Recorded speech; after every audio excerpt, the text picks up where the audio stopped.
Okay, આવી ગયા બધા છોકરાઓ? તો આપણે સ્ટાર્ટ કરીએ. Good afternoon everybody. આજે પહેલો જ લેક્ચર મારે તમારો લેવાનો છે આ ઝૂમ મીટિંગ ઉપર. તો થોડું ઘણું કાંઈ આમ તેમ થાય તો તમે બધો એ સપોર્ટ કરીને હાલજો. તમારે સપોર્ટ જ કરવાનો રહે, બાકી તો શું કરવાના આપણે આમાં. અને આજે આપણે ઘણા સમયથી આપણે અઠવાડિયાથી આજે એક અઠવાડિયું એક્ઝેક્ટ થયું આપણે લાસ્ટ ગુરુવારથી ઝૂમ મીટિંગ પર આ રીતે ભણાવી રહ્યા છીએ. તો દરેકે દરેક વિદ્યાર્થીઓ ખૂબ સરસ રીતે ભણે છે, ખૂબ સરસ રીતે જોડાય પણ છે. ઘણા વિદ્યાર્થીઓ પાછા ક્લાસીસ પર કંઈક ને કંઈક કામકાજથી અથવા ડિફિકલ્ટી સોલ્યુશન માટે અથવા પેમ્પલેટ લેવા માટે આવે છે, ત્યારે આપણે એમના રિવ્યુઝ પણ જાણતા રહીએ છીએ. તો એવા તમે તમારા રિવ્યુઝ પણ આપતા રહેજો. કંઈ આમ તેમ હોય તો આપણે સુધારા વધારા પણ કરશું. અને આ રીતે ખૂબ સરસ રીતે આપણે આપણું રેગ્યુલર જે રીતે ભણવાનું છે એ ચાલુ રાખી અને પછી તૈયારી પણ એની સાથે સાથે કરીએ, એ પણ ખાસ જરૂરી છે. તો 3 કલાકના લેક્ચરની અંદર જે કંઈ ચાલ્યું હોય એ સર કે ન કે આપણે આપણી રીતે તૈયારી ફર્સ્ટ ક્લાસ રીતે કરી નાખવાની છે. તો મને એવું લાગે છે કે ઘણા બધા મિત્રો છે 12મા ધોરણની અંદર હવે જોઈન્ટ થઈ ગયા છે. બધાને મારો અવાજ સંભળાય છે? તો જરા ઊંચો હાથ કરજો. અહીંયા સ્ક્રીન પર સામે મને દેખાય છે. Very good, well done. Okay, દાળ ભાત ખાઈને બેઠા હોય એ થોડાક આમ ટટ્ટાર બેસે એટલે ઊંઘ ન આવે, બરાબર છે. અને બપોર વચ્ચેનો ટાઈમ છે, પણ આપણે સરસ રીતે હવે આગળ વધીએ અને બીજી કાંઈ પણ વાત કર્યા વગર આપણે ભણવાનું શરૂ કરીએ. અહીંયા સામે સ્ક્રીન પણ છે, જેમ જિગ્નેશભાઈ તમારી સામે સ્ક્રીન રાખી અને ભણાવે છે એટલે એને થોડુંક ઇન્ટરેક્શન અને વધુ સારી રીતે સમજાય એવો સતત પ્રયાસ આપણે કરીએ છીએ.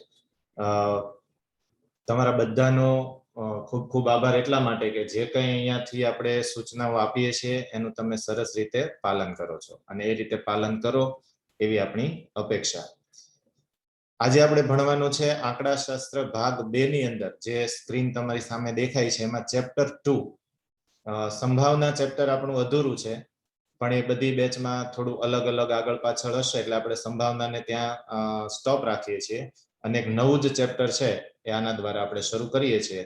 આ ચેપ્ટરમાં પણ સંભાવનાનો ઉપયોગ આવે છે, પણ જેટલો સંભાવનાનો ઉપયોગ આમાં આવે છે એટલા પૂરતું આપણને સંભાવના સમજાઈ ગયું છે, એટલે કોઈ બીજો ઇશ્યુ નથી.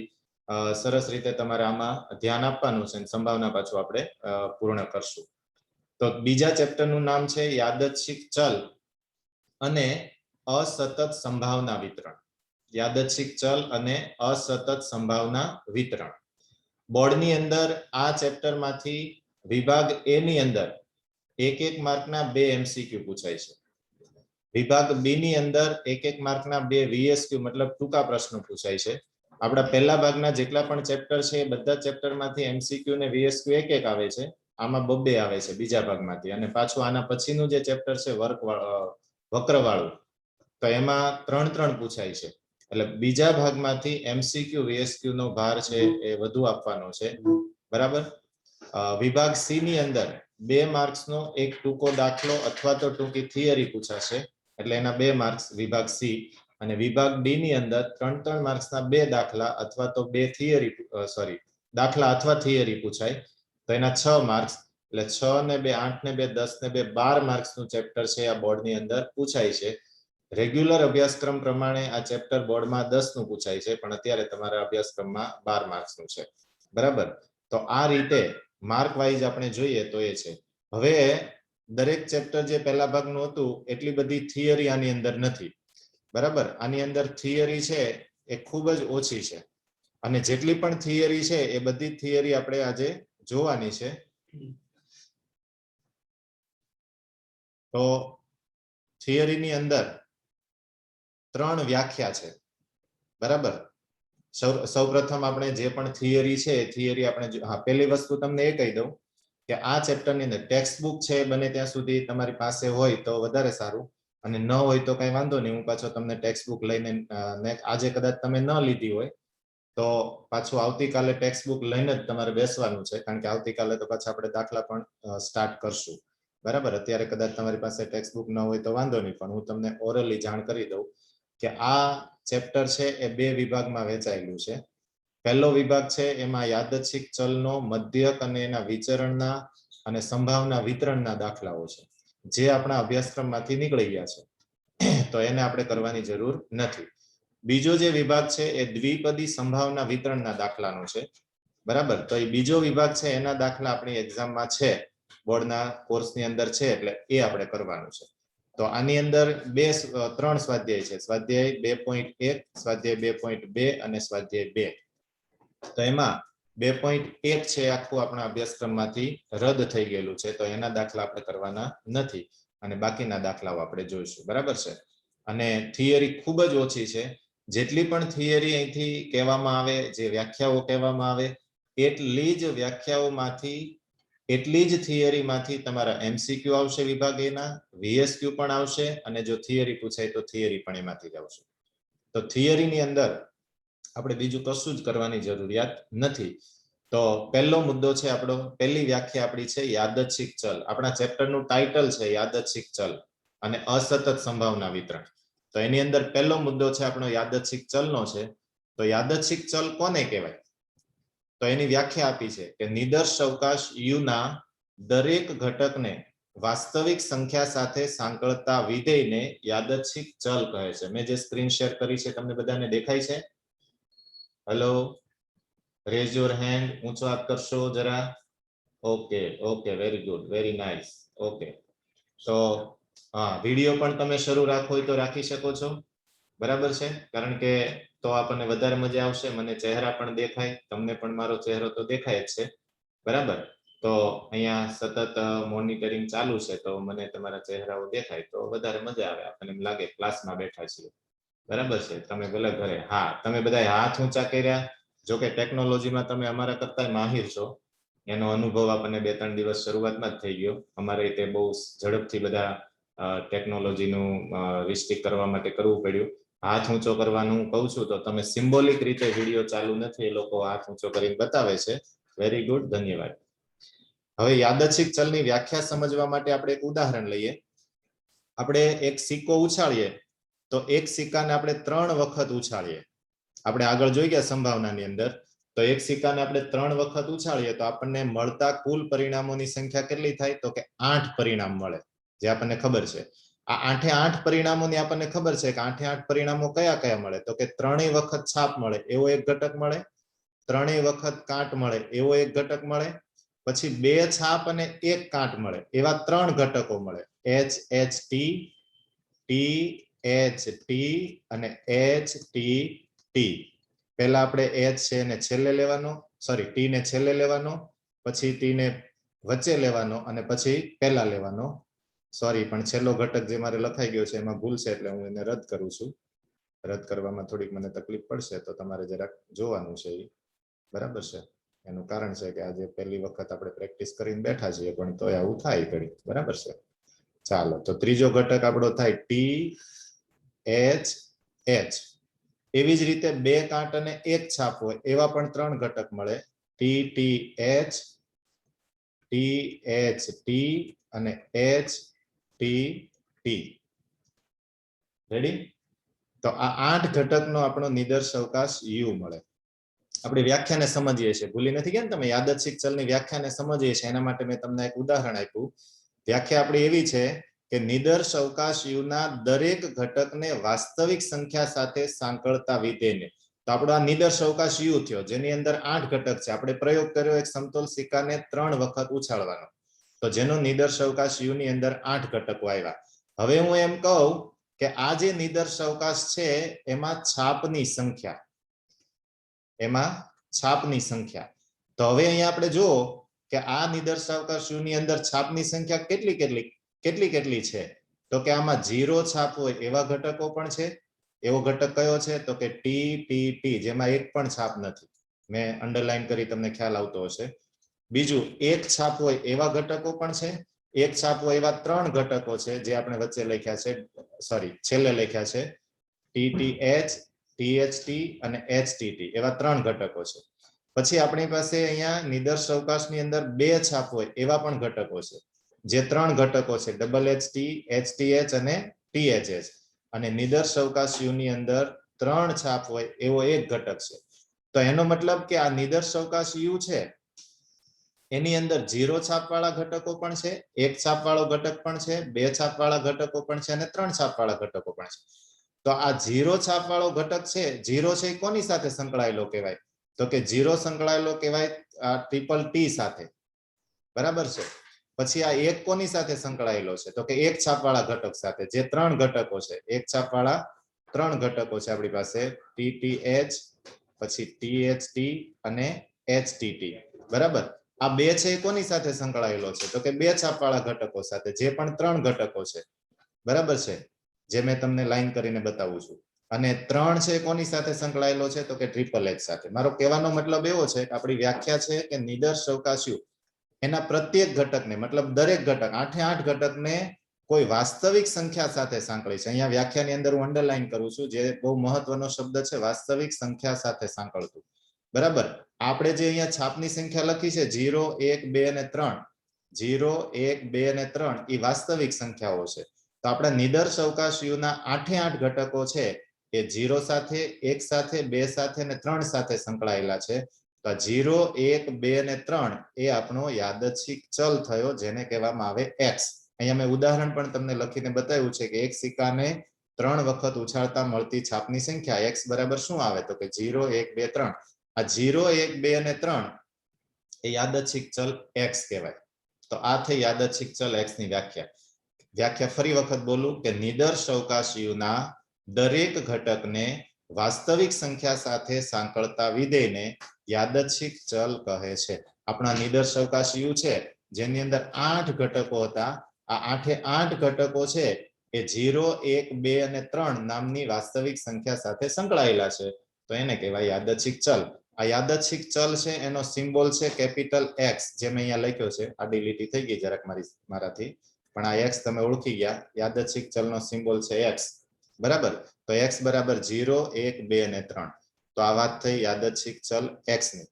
નિદર્શવકાશ u ના પ્રત્યેક ઘટકને વાસ્તવિક સંખ્યા સાથે સાંકળતા વિધેયને યાદચ્છિક ચલ કહે. ટૂંકમાં u નો દરેકે દરેક ઘટક છે કોઈને કોઈ વાસ્તવિક સંખ્યા સાથે જોડાયેલો હોય. સાંકળતો મતલબ જોડાયેલો, તો એને યાદચ્છિક ચલ કહેવાય. એને સંકેતમાં x વડે દર્શાવાય. તમને યાદચ્છિક ચલનું ઉદાહરણ આપવાનું કે તો એક સિક્કાને 3 વખત ઉછાળતા મળતી છાપની સંખ્યા એનું ઉદાહરણ છે. બીજું ઉદાહરણ મેં નીચે લખ્યું છે કે કોઈ શહેરમાં અઠવાડિયા દરમિયાન આવેલા કોરોનાના કેસની સંખ્યા. ઓહો, આ અઠવાડિયા દરમિયાન કોરોનાના કેટલા કેસ આવ્યા? તો એ કેસની સંખ્યા એ યાદચ્છિક ચલનું ઉદાહરણ છે. તમે દરેકે દરેક દિવસને કોરોનાના કેસની સંખ્યા સાથે સાંકળી શકો ને, કે ભાઈ સોમવાર આપણે જ્યારે ક્લાસ બંધ થયું ગયા ગુરુવારે, બરાબર, તો ત્યારે સુરતમાં 450 કેસ હતા, ગુજરાતમાં 1300 કેસ હતા.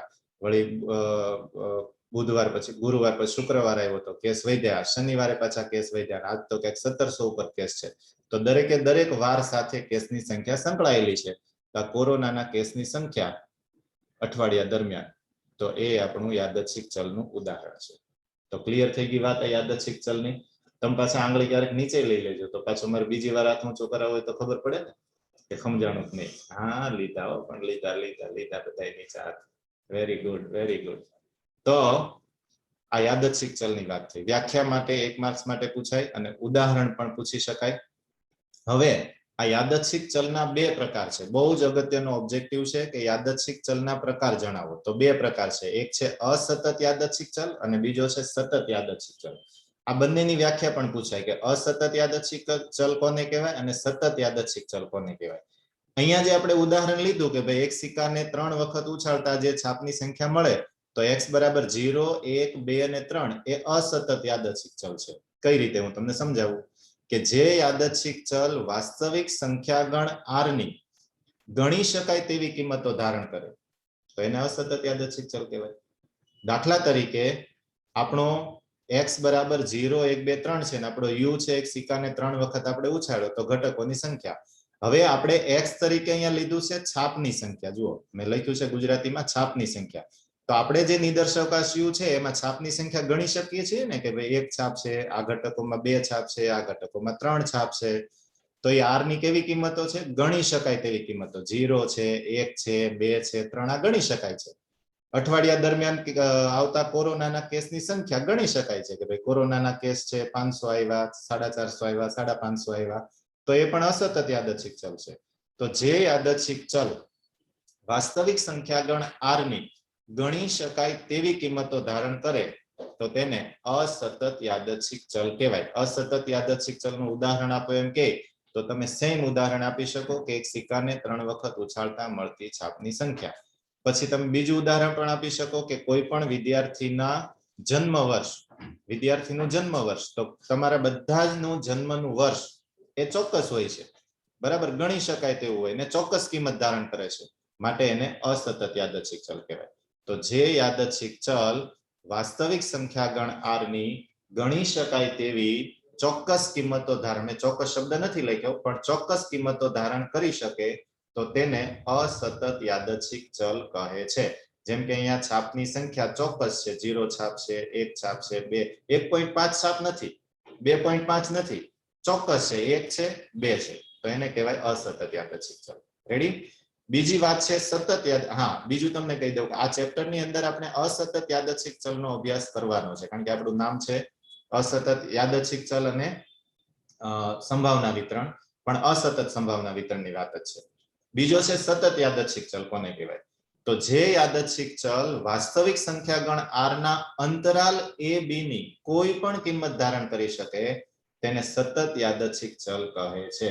હું બોલ્યો એમાં કાંઈ સમજાણું નહીં, તો હવે આપણે સમજીએ, બરાબર છે. વાસ્તવિક સંખ્યા ગણ r, એમાં કાંઈ આપણે બહુ સમજવાની જરૂર નથી, સંખ્યાઓ બધી છે, પણ એનો અંતરાલ a b ની કોઈ પણ કિંમત ધારણ કરી શકે. દાખલા તરીકે આપણે એક ઉદાહરણ લખીએ, ઉદાહરણ લઈએ કે ધારો કે 12p2 ની અંદર 60 વિદ્યાર્થીઓ છે. પેલા 55 આઈજી તો 12p2 એની અંદર 60 વિદ્યાર્થીઓ છે. કેટલા? 60. આ 60 વિદ્યાર્થીઓનું વજન, બરાબર, દરેકે દરેક વિદ્યાર્થીનું આપણે વજન માપીએ તો કોઈનું વજન 45 કિલોગ્રામ હોય, કોઈનું 50 કિલોગ્રામ હોય, કોઈનું 45.5 કિલોગ્રામ હોય, કોઈ રજનીશની જેમ 70 કિલોગ્રામ, સોરી 70 રાખો ને, ચાલો 70 સુધી તો હશે ઘણા, એમ તો બરાબર છે. તો આવી રીતના 60 વિદ્યાર્થીઓનું વજન હશે. હવે આખા ક્લાસના વિદ્યાર્થીઓની અંદર ધારો કે ન્યૂનતમ વજન વાળો વિદ્યાર્થી 45 કિલોગ્રામનો છે અને મહત્તમ વજન વાળો વિદ્યાર્થી 70 કિલોગ્રામનો છે. તો આખા ક્લાસના 60 વિદ્યાર્થીઓ છે એ આ 45 થી 70 ની વચ્ચેનું કોઈ પણ કિંમત ધારણ કરશે ને. મેં જે ઉપર ઉદાહરણ તરીકે લખ્યું, કોઈનું વજન 45 હશે, કોઈનું 50 કિલો હશે, કોઈનું 45.5 કિલો હશે, કોઈનું 46 કિલો હશે. તો ટૂંકમાં જે 60 વિદ્યાર્થીઓ છે એના 60 વજન આપણા નક્કી થશે. એ 60 વજન કોની કોની વચ્ચે છે? તો કે 45 થી 70 ની વચ્ચેનો કોઈ પણ કિંમતી ધારણ કરશે.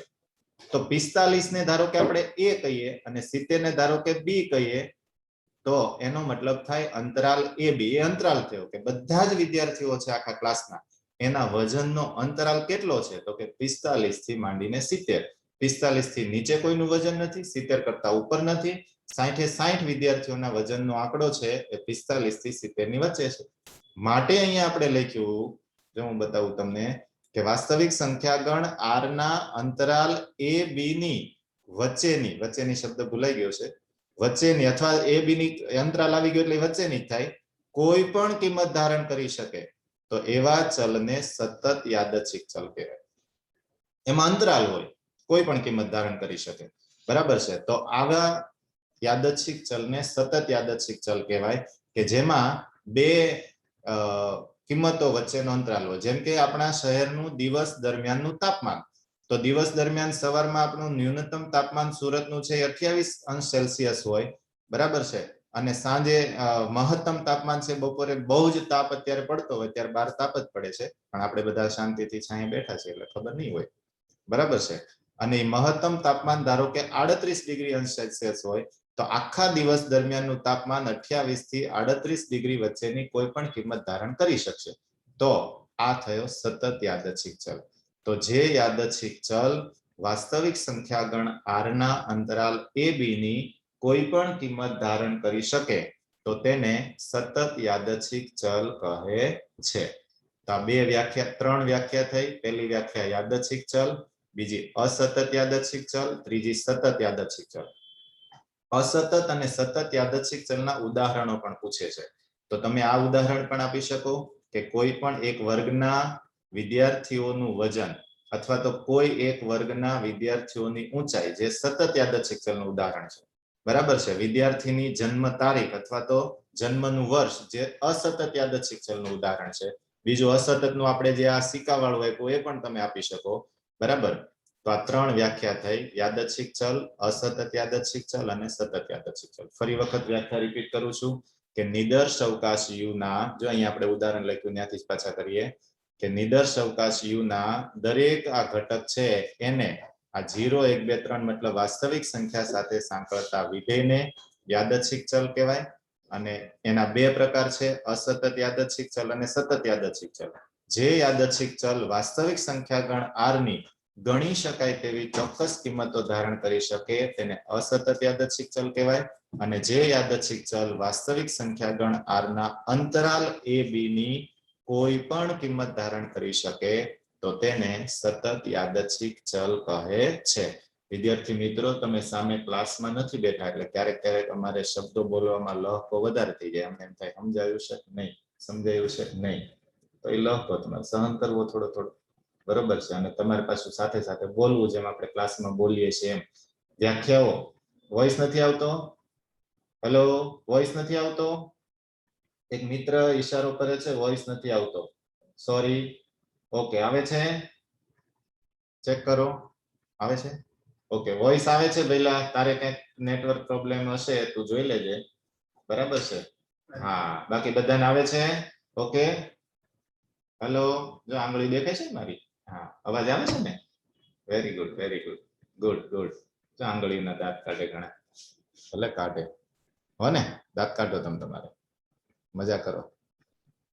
હા, તમારા વાલીને બતાવજો. આ ભેગી આંગળી વાળા સર ભણાવે જો. તો ખ્યાલ આવ્યો? આ ત્રણ વ્યાખ્યા આપણે સમજ્યા. હવે આગળ વધીએ આપણે. હવે આગળ વધવામાં આપણે જે પ્રકાર આ ત્રણ જે છે ને એ તમને ચોખવટ કરી દઉં કે આ દાખલામાં નથી આવતું. એટલે આને આપણે ઓબ્જેક્ટિવ અને થિયરી પૂરતું મર્યાદિત છે. આમાંથી કોઈ દાખલામાં ઉપયોગ આવશે નહીં. તો હવે વાત શરૂ થાય જે દાખલામાં આવશે તેની. તો દાખલામાં છે દ્વિપદી સંભાવના વિતરણના દાખલા. બહુ ઈઝી દાખલા છે. એક જ સૂત્ર જો મેં લખ્યું ઉપર, p of x બરાબર ncx into p ની x ઘાત into q ની n minus x ઘાત. હેરાન કરેલા આ સૂત્ર. એ તો હાલો સૂત્રને સમજીએ પછી એની થિયરી સમજ. પણ સૂત્ર પહેલા હું તમને એક થિયરી સમજાવી દઉં તો સૂત્ર વધારે સમજાશે. ચાલો, મારે આમાં થોડુંક ઉપર નીચે થઈ ગયું છે. આ બર્નૌલી પ્રયત્ન વાળી થિયરી આપણે સમજી લઈએ ને એટલે તમને સૂત્ર સમજાઈ જશે. આવે છે ને? અવાજ આવે છે ને? ઓકે, આવે છે. ચાલો, તો બર્નૌલી પ્રયત્ન એટલે શું? બર્નૌલી કહેવાય, બર્નૌલી કહેવાય, બર્નૌલી ન કહેવાય, કારણ કે એને કંઈક સંશોધન કર્યું છે આપણા કરતા, એટલે આપણે એને રિસ્પેક્ટથી બોલાવીએ. બરાબર, બર્નૌલી પણ કહી શકાય. તો બર્નૌલી પ્રયત્નો એટલે શું, તેના ગુણધર્મો જણાવો. Very most important theory. મેં કીધું એમ 3 વ્યાખ્યાન 2 થિયરી, એમાંથી તમારે 4 માર્કનું તો આવશે જ ફરજિયાત, પણ થિયરી પૂછાય તો 6 માર્કનું પણ આવી શકે. ચાલો, તો બર્નૌલી પ્રયત્નોની વ્યાખ્યા એવી છે કે ધારો કે કોઈ દ્વિવિધ વિકલ્પ વાળા યાદચ્છિક પ્રયોગના શક્ય 2 પરિણામો છે, સફળતા અને નિષ્ફળતા. જો આ પ્રયોગનું સમાન પરિસ્થિતિ હેઠળ પુનરાવર્તન કરવામાં આવે અને દરેક પ્રયત્ને સફળતાની સંભાવના અચળ રહેતી હોય તો તેવા પ્રયત્નોને બર્નૌલી પ્રયત્નો કહે છે. હવે સમજીએ, ઉદાહરણ દ્વારા સમજીએ. આપણી સંભાવનાથી ટેવ પડી છે ઉદાહરણ દ્વારા સમજવાનું, નહીતર કશું સમજાય નહીં. ધારો કે એક સિક્કો આપણે ઉછાળ્યો, તો સિક્કો ઉછાળ્યો તો એના પરિણામ કેટલા? તો કે 2 પરિણામ. પેલા ત્રાસુ થઈ ગઈ, લીટી કઈ નહીં, સીધી થઈ જાય. આ તો આપણું રફ કામ છે. છાપ મળે અથવા તો કાંટ મળે. બરાબર છે. તો સિક્કો ઉછાળવાના પરિણામો કેટલા? તો કે 2. આ 2 છે ને, 2 જ વિકલ્પ છે, ત્રીજો વિકલ્પ જ નથી સિક્કો ઉછાળે તો. બરાબર છે. વિઘ્નેશભાઈ બાજુ બેઠા બેઠા દાંત કાઢે છે, મેં રાઉન્ડ કર્યો કે કઈ વાંધો નહીં, ભલે દાંત કાઢે. માટે એને કહેવાય દ્વિવિધ વિકલ્પ વાળા. કેવા? દ્વિ એટલે 2. દ્વિ એટલે કેટલા? આંગળી ઊંચી કરો વિડિયો વાળા. હેલો, દ્વિ એટલે કેટલા? બે. ગુડ ગુડ, બે. ઓકે, દ્વિવિધ. તો આપણે સિક્કો ઉછાળીએ તો બે પરિણામ મળે આપણને, કાં છાપ મળે ને કાં કાંટ મળે. તો અહીંયા જો આપણા વ્યાખ્યાની અંદર પહેલો શબ્દ છે કોઈ દ્વિવિધ વિકલ્પ વાળા યાદચ્છિક પ્રયોગના શક્ય બે પરિણામો છે. આપણે ઉદાહરણ લીધું કે આપણો દ્વિવિધ વિકલ્પ વાળો પ્રયોગ કયો, તો કે સિક્કો ઉછાળવાનો પ્રયોગ. એ દ્વિવિધ વિકલ્પ વાળો પ્રયોગ થયો ને, જેના શક્ય બે પરિણામો છે, એક છે છાપ અને એક છે કાંટ. છાપ મળે એને આપણે સફળતા કહીએ, તો કાંટ મળે એ આપોઆપ શું બની જાય, તો કે નિષ્ફળતા. દ્વિવિધ વિકલ્પ વાળું એક સરસ મજાનું ઉદાહરણ તમારી પાસે છે, જે તમે ક્યારેય ન ભૂલો. એ ઉદાહરણ છે કે કોઈ પણ પરીક્ષા તમે આપો તો એ દ્વિવિધ વિકલ્પ વાળો પ્રયોગ છે. જો અહીંયા ઉપર હું લખું પરીક્ષા, તો પરીક્ષા આપો તો એના બે પરિણામો છે, કા પાસ અને કા નાપાસ. તો આ બે પરિણામ છે, આના સિવાય કઈ આવે નહીં. એટીકેટી કોલેજમાં આવે, બોર્ડ વાળા આપે નહીં. તો આપણે એને પાસ અને નાપાસ બે વાર ગણીએ તો આ દ્વિવિધ વિકલ્પ વાળો પ્રયોગ, કે પાસ થાય તો એને સફળતા કહેવાય, નાપાસ થાય તો એને નિષ્ફળતા કહેવાય. તો આને પણ દ્વિવિધ વિકલ્પ વાળો પ્રયોગ જ કહેવાય. એ જ રીતે સિક્કો ઉછાળવાનો પ્રયોગ, તો સિક્કો ઉછાળવાના પ્રયોગમાં બે પરિણામ મળે, છાપ અથવા કાંટ. તો છાપ મળે એને આપણે સફળતા કહીએ, તો કાંટ મળે શું થઈ ગયું, નિષ્ફળતા. તો પહેલું વાક્ય વ્યાખ્યાનું ફરીવાર જુઓ કે ધારો કે કોઈ દ્વિવિધ વિકલ્પ વાળા યાદચ્છિક પ્રયોગના શક્ય બે પરિણામો છે, સફળતા અને નિષ્ફળતા. ઓકે, આપણે છાપ મળે અને સફળતા કીધી. હવે બીજી વાત કે જો આ પ્રયોગનું સમાન પરિસ્થિતિ હેઠળ પુનરાવર્તન કરવામાં આવે અને દરેક પ્રયત્ને સફળતાની સંભાવના અચળ રહેતી હોય. હવે હું આ સિક્કો ઉછાળું છું તો તમને બધાને ખબર છે કે આ છાપ મળવાની સંભાવના 1/2 થશે અને કાંટ મળવાની સંભાવના પણ કેટલી થશે, 1/2. બે જ સિક્કા, સોરી, બે જ પરિણામ છે, તો બેની સંભાવના 1/2 1/2 થાય ને. છાપ મળે એની સંભાવના 1/2 થાય ને કાંટ મળે એની સંભાવના પણ 1/2 થાય. હવે ધારો કે આ સિક્કાને હું પેન આ રીતે 10 વખત ઉછાળું. આ સિક્કાને હું કેટલી વાર ઉછાળું, તો કે 10 વખત. તો 10 વખત મને આ છાપ મળવાની સંભાવના છે એ કેટલી મળશે, તો કે 1/2 જ મળશે. એવું નહીં થાય કે એક વખત હું સિક્કો ઉછાળું તો છાપ મળવાની સંભાવના 1/2 મળે, બીજી વાર હું સિક્કો ઉછાળું છાપ મળવાની સંભાવના 1/4 મળે. મળે નહીં મળે, કારણ કે બીજી વાર ઉછાળવા નહીં, પ્રયોગના પરિણામ તો બે જ છે ને. દરેક પ્રયોગને આપણે અલગ અલગ ગણવાનું છે, 10 પ્રયોગને સાથે નથી ગણવાના. તો બીજી વખત પણ મને 1/2 મળશે, ત્રીજી વખત પણ 1/2 મળશે. એમ 10 વખત મને છાપ મળવાની સંભાવના કેટલી મળવાની, 1/2. તો 1/2 દરેક વખતે આપણને સંભાવના મળે, એનો મતલબ કે દરેક વખતે સફળતાની સંભાવના કેવી રહી છે, અચળ રહી. હવે આ સિક્કો ઉછાળવા માટેનો એક નિયમ છે કે સમાન પરિસ્થિતિ હેઠળ, જે આપણે યાદચ્છિક પ્રયોગની વ્યાખ્યા જોઈ તો એમાં મેં તમને સમજાવેલું, સિક્કો ઉછાળવાનું આમ કરીને સમાન પરિસ્થિતિ હેઠળ, આમ કરીને હા સિક્કો ઉછાળવાનો પ્રયોગ, બરાબર. તો સમાન પરિસ્થિતિ હેઠળ સિક્કો ઉછાળવાનો, તો 10 વખત આપણે સિક્કો ઉછાળીએ, 10 વખત આપણને આ છાપ મળવાની સંભાવના છે એ 1/2 રે, મતલબ અચળ રહે છે. તો અચળ રહે છે તો એવા પ્રયત્નને બર્નૌલી પ્રયત્ન કહેવાય. તો આપણું બીજું વાક્ય તમે જુઓ કે જો આ પ્રયોગનું સમાન પરિસ્થિતિ હેઠળ પુનરાવર્તન કરવામાં આવે અને દરેક પ્રયત્ને સફળતાની સંભાવના અચળ રહેતી હોય. મેં તમને ઉદાહરણ આપ્યું કે ભાઈ 10 વખત સિક્કો ઉછાળ્યો તો 10 વખત આ સફળતા છે આપણી છાપ મળવાની સંભાવના છે, તો એ દરેક 10 વખત એક સરખી રહી, એક સરખીનો મતલબ થાય અચળ. અચળ આધારની રીતમાં આપણે જોઈએ ને, આધાર વર્ષ એક સરખું રહે તો અચળ.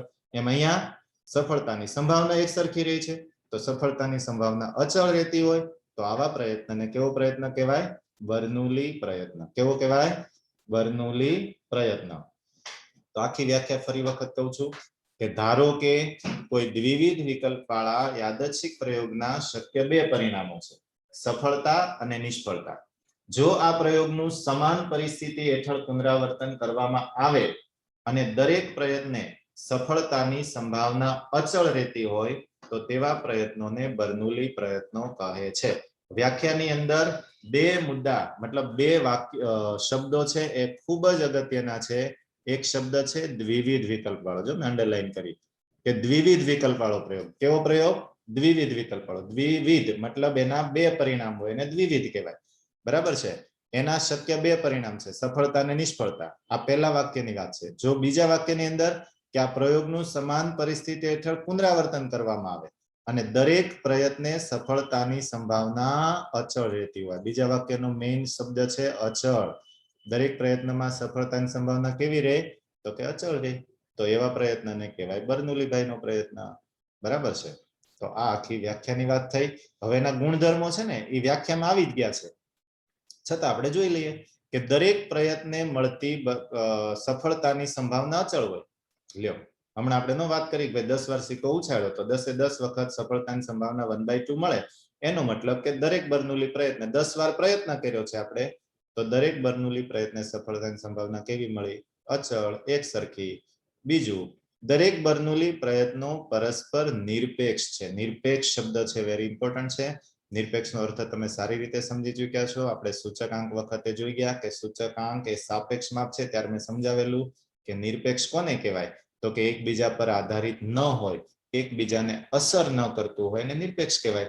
પહેલી વખત મેં સિક્કો ઉછાળો એ પ્રયોગ પણ જુદો છે, બીજી વાર ઉછાળો એ પણ જુદો છે, અને 10મી વાર ઉછાળો એ પ્રયોગ પણ જુદો છે.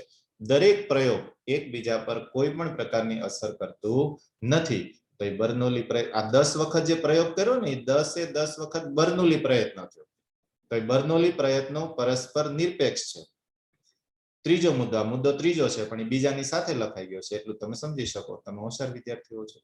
કે સફળતા અને નિષ્ફળતા બંને પરસ્પર નિવારક ઘટનાઓ છે. ઓહો, પરસ્પર નિવારક ઘટનાઓ તો તમને બહુ સારી રીતે યાદ છે ને, કે A છેદ B, અને જરા ઉપર લઈ લઈએ આપણે તો રકમ કરવાની આપણને સરળતા પડે. હા, ઓકે. તો A છેદ B બરાબર phi થાય. રિવિઝન. તો ઘટના A અને B પરસ્પર નિવારક ઘટનાઓ છે તેમ કહેવાય. રેડી?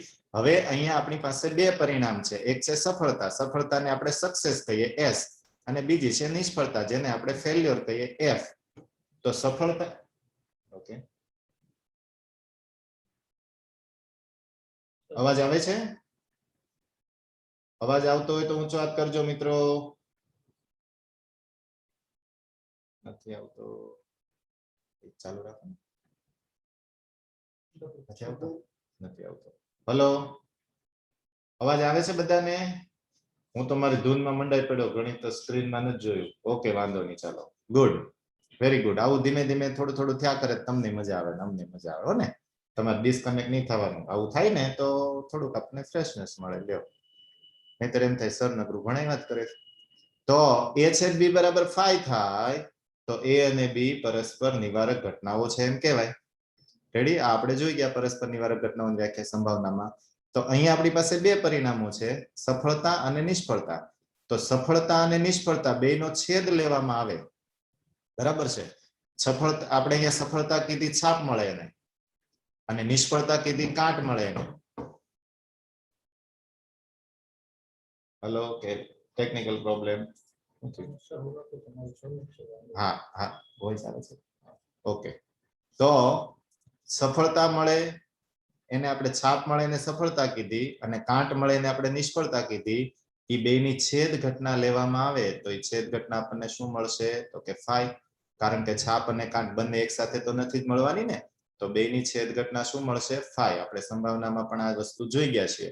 તો અહીંયા પણ મુદ્દો આપણો ત્રીજો આપણે સમજી રહ્યા છીએ કે સફળતા અને નિષ્ફળતા બંને પરસ્પર નિવારક ઘટનાઓ છે. અહીંયા સફળતા એટલે છાપ મળે ને નિષ્ફળતા એટલે કાંટ મળે, તો એ બે કેવી થાય? તો કે પરસ્પર નિવારક ઘટનાઓ. બર્નોલી પ્રયત્નોના ત્રણ ગુણધર્મો છે કે દરેક બર્નોલી પ્રયત્ને મળતી સફળતાની સંભાવના અચળ હોય છે, દરેક બર્નોલી પ્રયત્નો પરસ્પર નિરપેક્ષ હોય છે, અને સફળતા અને નિષ્ફળતા બંને પરસ્પર નિવારક ઘટનાઓ છે. પાછળ લખ્યું છે એટલે કે Q બરાબર 1 - P થાય. હવે એ આપણે સમજીએ. બરાબર, એને સમજવા તો થિયરી તમને સમજાઈ ગઈ હશે. બર્નોલી પ્રયત્નોની વ્યાખ્યા પૂછાય ખાલી તો 1 માર્કમાં પૂછાય, ગુણધર્મો સાથે વ્યાખ્યા પૂછાય તો 2 અથવા 3 માર્ક્સમાં પૂછાય. તો ફરી એકવાર હું રિપીટ કરું કે ધારો કે કોઈ દ્વિવિધ વિકલ્પ વાળા યાદચ્છિક પ્રયોગના શક્ય બે પરિણામો છે, સફળતા અને નિષ્ફળતા.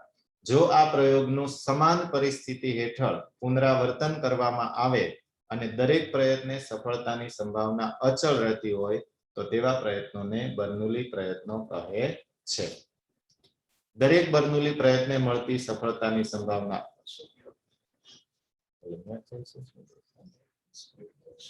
એક જ મિનિટો અવાજ વોઇસ જતો રહે છે તો આપણે પાછું એનું ટેક પ્રોબ્લેમ સોલ્વ આઉટ કરીએ. આવ્યો અવાજ આવજા થાય છે એટલે હમણાં કંઈક એનું પ્રોપર સોલ્યુશન આપણે કરીએ છીએ. Stay connected. ઓકે આવ્યો અવાજ?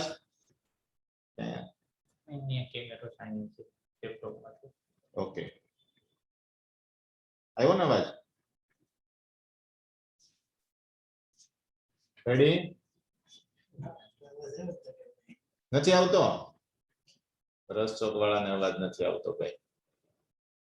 તારે ત્યાં આવે છે? આપણે અહીંયા ચેકિંગ ચાલુ છે એમાં અવાજ આવે છે એટલે અહીંનો ટેકનિકલ પ્રોબ્લેમ તો સોલ્વ થઈ ગયો પણ ત્યાં ઘરે કદાચ. Okay well done. ચાલો રસ ચોક વાળાને અવાજ આવ્યો. જયેશ કેવો? હા ધાનક. ઓકે ચાલો તો વાત ક્યાં હતી આપણી? હતી આ રહી, યાદ આવી ગઈ. ચાલો તો ગુણધર્મો બર્નૌલી પ્રયત્નોના કે દરેક બર્નૌલી પ્રયત્ને મળતી સફળતાની સંભાવના અચળ હોય છે.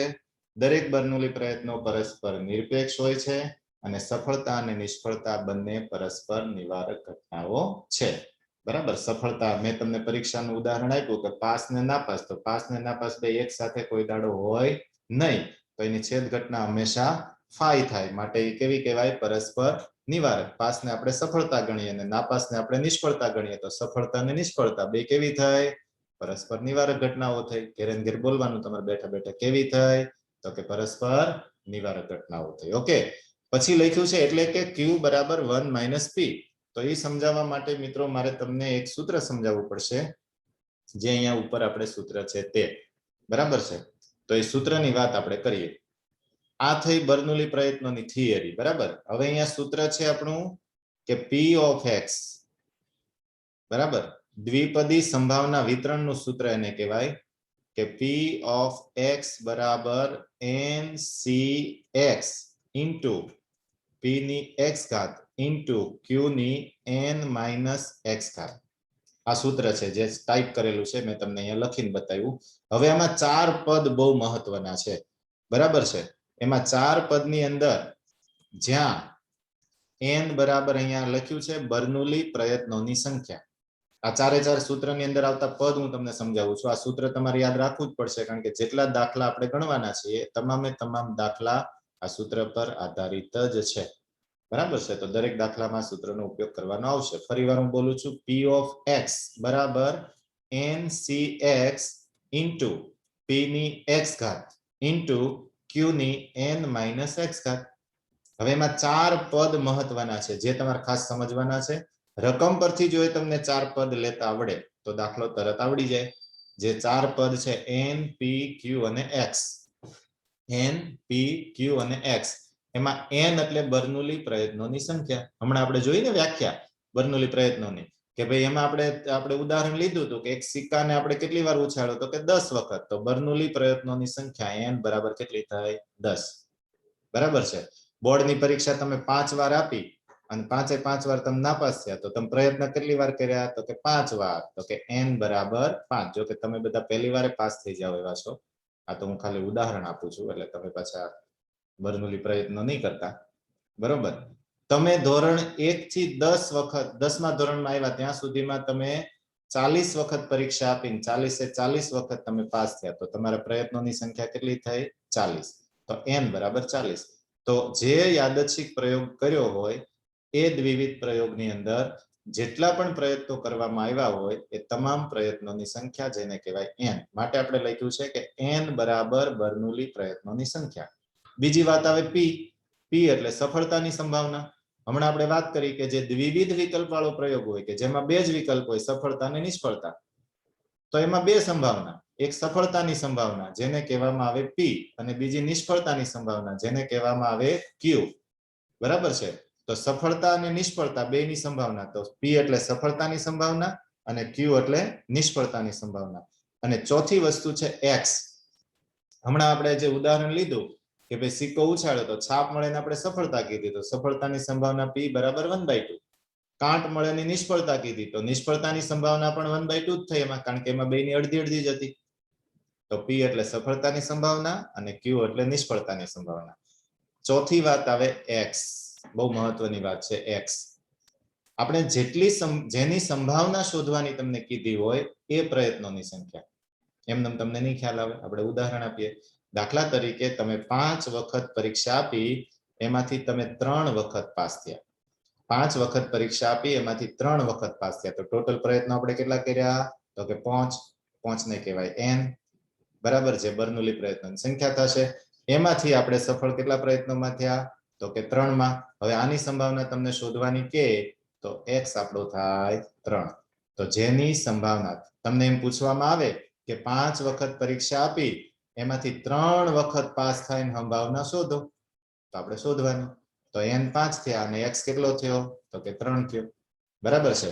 10 વખત પ્રયોગ કરવામાં આવ્યો, તો 10 વખત સિક્કો ઉછાળવાનો પ્રયોગ કરવામાં આવ્યો, એમાંથી તમને એમ કે 7 વખત છાપ મળે એની સંભાવના શોધો. તો n કેટલો થયો આપણો? 10, કારણ કે 10 વખત આપણે પ્રયોગ કર્યો. એમાંથી આપણને સંભાવના કોની શોધવાની કીધી? તો કે 7 વખત છાપ મળે એની. તો એ કોણ થયો? તો કે x.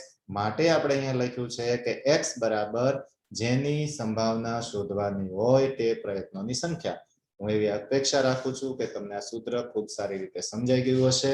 ફરી વખત બોલું, p of x બરાબર ncx into p ની x ઘાત into q ની n minus x ઘાત. જ્યાં n એટલે બર્નોલી પ્રયત્નોની સંખ્યા, મતલબ જેટલી વખત પ્રયોગ કરવામાં આવે એની સંખ્યા, p એટલે સફળતાની સંભાવના, q એટલે નિષ્ફળતાની સંભાવના અને x તો જેની સંભાવના શોધવાની હોય એવા પ્રયત્નોની સંખ્યા. બરાબર છે.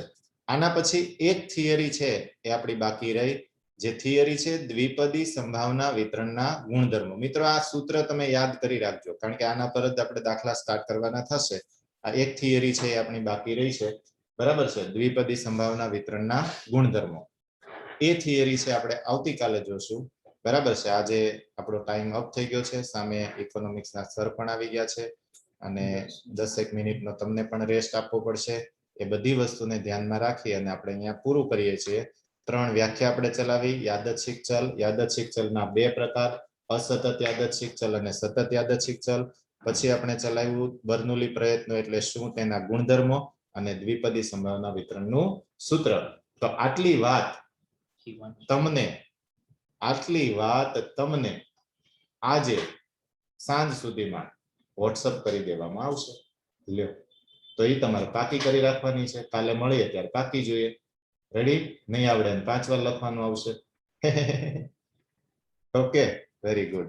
તો હવે relax for 10 minutes. Okay, bye bye, ta-ta, see you.